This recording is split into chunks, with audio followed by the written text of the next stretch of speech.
ভিজে চুপ্পোষ শতগুণ উৎসাহে চাষি নেমে পড়েছে গোছ ডোবা খেতে নতুন ধান চারার গর্ভ প্রস্তুতিতে।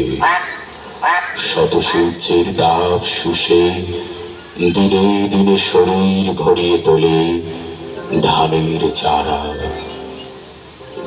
ধানের ধারে শীষ নুয়ে পড়ে আনন্দে বুক ভরে নতুন চাষি বউয়ের। কিন্তু কিসের এই আনন্দ যে সোনার ধান গোলায় ওঠার সাথে সাথে একটা কালো হাত তাদের স্বপ্ন তাদের আশা সব ধূলিসাৎ করে দেয় নিমেষের মধ্যে। যে চাষিরা তাদের মাথার ঘাম পায়ে ফেলে সোনার ফসল ফলাচ্ছে সেই ফসলের দখল নিচ্ছে এক মহাজন। সেই মহাজন এই সামান্য ফসলের জন্য সেই গরিব চাষের মা বোনকে পর্যন্ত অত্যাচার করছে।